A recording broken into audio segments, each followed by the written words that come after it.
Hello everyone, welcome po sa ating ikalima at huling devotions for this week based sa sermon po last Sunday ni Pastor Regina, my dear wife. So this is yours truly po, Pastor Bong Bailon as usual. At ako po ngayon na magbibigay ng ating devotional. So ang passage po natin ay Hebrews chapter 4 verses 15 to 16. Basahin po natin.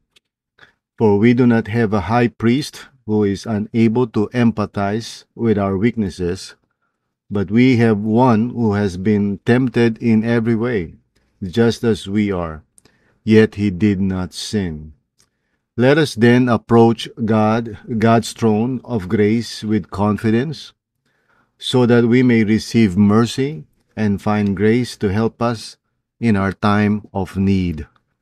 So ang title po ng devotions natin today ay Becoming a Safe Place Like Jesus. So tayo po ay manalangin. Lord, maraming salamat nga po Panginoon sa iyong biyaya sa amin itong buong linggo na ito as you have been guiding us and helping us Panginoon to meditate in a deeper way doon sa mensahe mo sa amin last Sunday. And thank you Lord that your Holy Spirit is really helping us to go deeper in this topic, Panginoon. So, sa pagtatapos po, Panginoon, ng aming devotions for this week, Lord, may you continue to teach us and help us to understand, especially itong passage na ito na aming binasa at this time. So, Lord, maraming salamat. We trust in you, Lord, and guide me rin, Panginoon, so that I may be able to share your word to all those who are listening in this podcast. So maraming salamat Panginoon in Jesus' name. Amen and amen. So basahin po natin yung explanation. The heart of the sermon is this: true empathy helps us to be known, loved, and healed in Christ. In other words, Jesus is the one who truly sees us, understands us, and invites us to his throne of grace. We are to approach him with confidence in our time of need. However, not everyone are ready to do this directly. Often they would need someone to mediate that empathy, at least at the beginning. This is the reason why, as his people, we are called to be channels of Christ's empathy to one another. When a church becomes a safe place where people can share their weaknesses and struggles, Christ's empathy will become tangible and real. People will then receive God's healing grace through their faith in Jesus Christ. So napakahalaga po dito sa ating pagtatapos ngayon ng daily devotional natin for this week to really remember, no, and really put in our hearts yung truth that it is really Jesus who we need whenever that we are going through any kind of difficulty in life, emotional, mental, psychological, or spiritual, whatever you might be experiencing. It is the Lord Jesus talaga who we truly need, and He's the only one talaga who can help us, by His grace and through the Holy Spirit. So, siya yung talagang tunay na nakakaunawa rin sa atin. That's why when you read the Psalms, for example, you would see, that believers from, even from long ago, would come before the Lord, and admit their feelings no matter how negative they might be.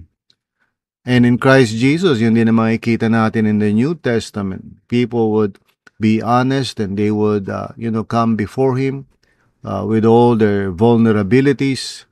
Dahil si Jesus talaga ang tunay na nakakaunawa sa atin. He was tempted in every way but did not sin, sabi sa Bible. And we can approach Him with confidence kasi nauunawaan niya tayo because He became like one of us. So in other words, Jesus is truly the healer.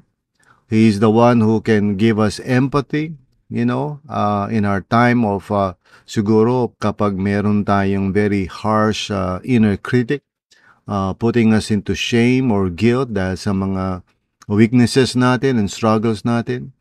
You know that our Lord Jesus, is the one who does not condemn. We see that in the New Testament. For example, there was a woman caught in adultery, so instead of condemning her, the Lord rescued her and delivered her and told her, sin no more. So our Lord Jesus po talaga ang source natin when it comes to experiencing true empathy. Now, having said that, of course, dapat natin maunawaan na minsan ang mga tao are not yet ready to go to the Lord and really lay down their hearts and just find empathy from the Lord, even though that is true. Kaya most of the time, they would come to a person, a friend.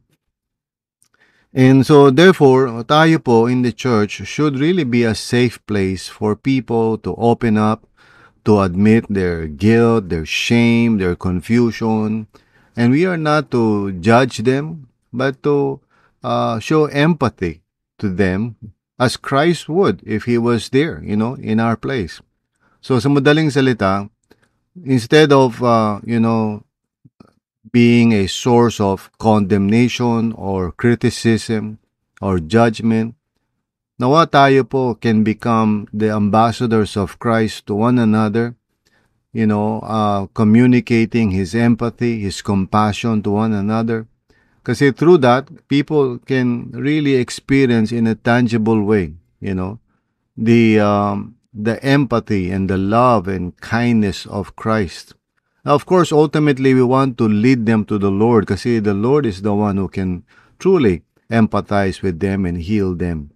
So, kumbaga tayo ay pansamantala lamang o sa umpisa lamang na maaring tayo ay magme-mediate ng empathy na yun.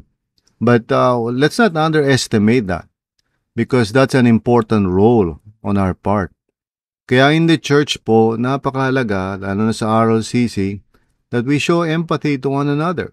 And, since nandito na tayo sa panghuling devotional natin for the week, let me just remind you, now, when you are going through any kind of trial or difficulty, have the courage to ask for empathy from others. Look for a friend or a pastor or somebody and say, can you just help me out? And I need empathy right now. I'm going through a lot. I need someone to listen to me. And so tayo naman po, let's be the instruments of the Lord, para sa kanilang need for the moment.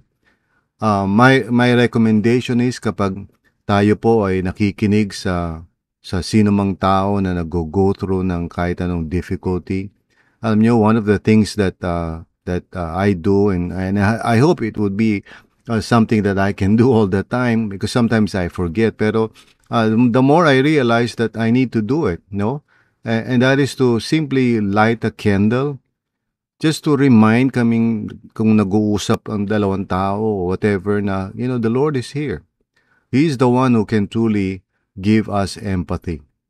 So sa madaling salita, we are just servants of the Lord.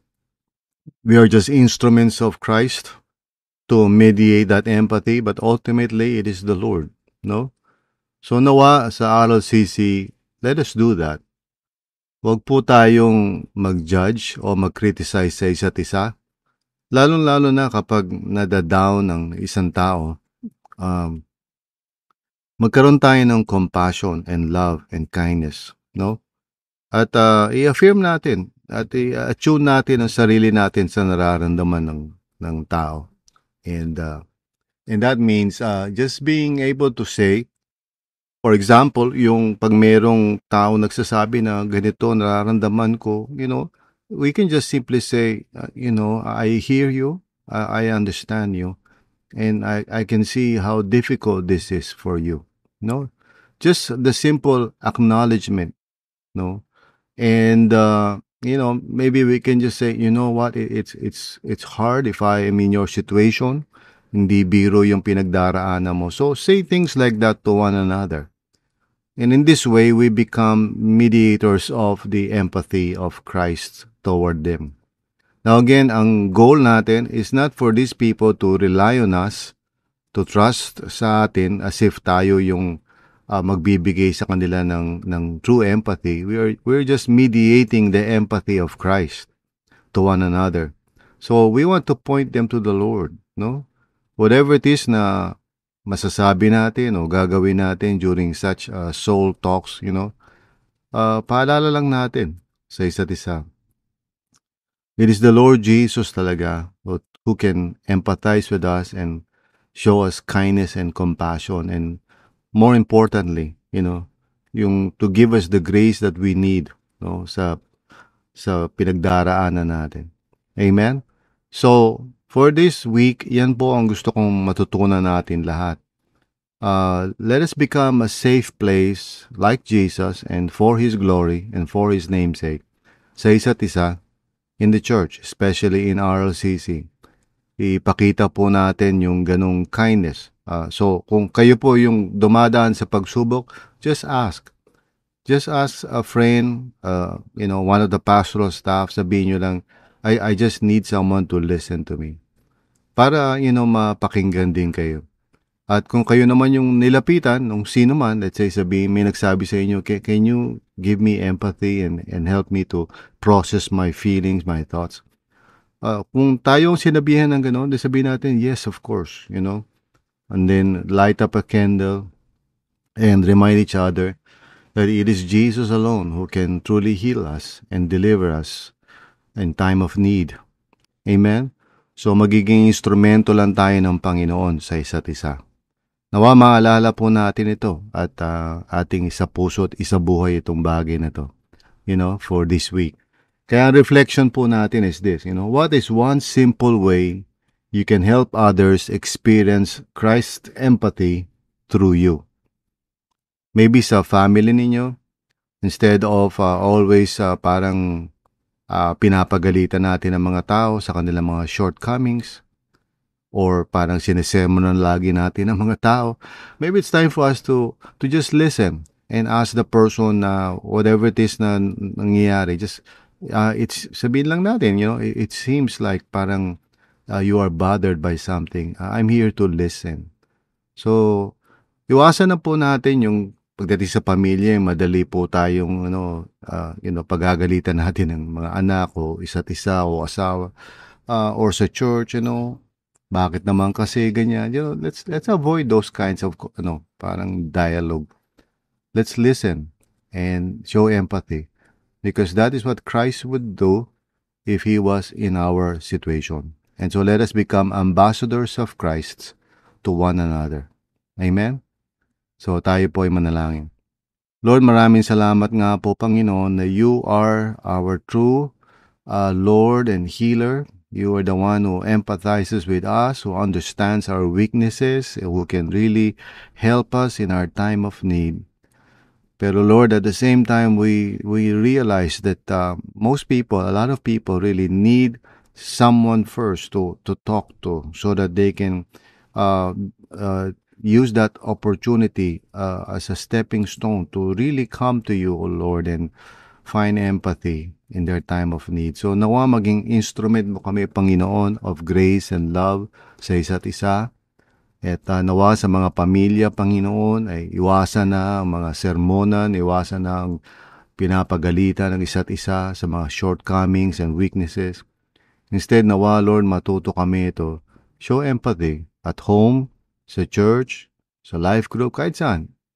Lord, hindi naman kinakailangan na sa church lang, but anywhere that we might be, Lord. Tulungan niyo kami that we may be a safe place like Jesus and for Jesus' sake, so that each one can experience the healing that we all need, Panginoon, in Your presence. Maraming salamat po, Lord. In Jesus' name, Amen.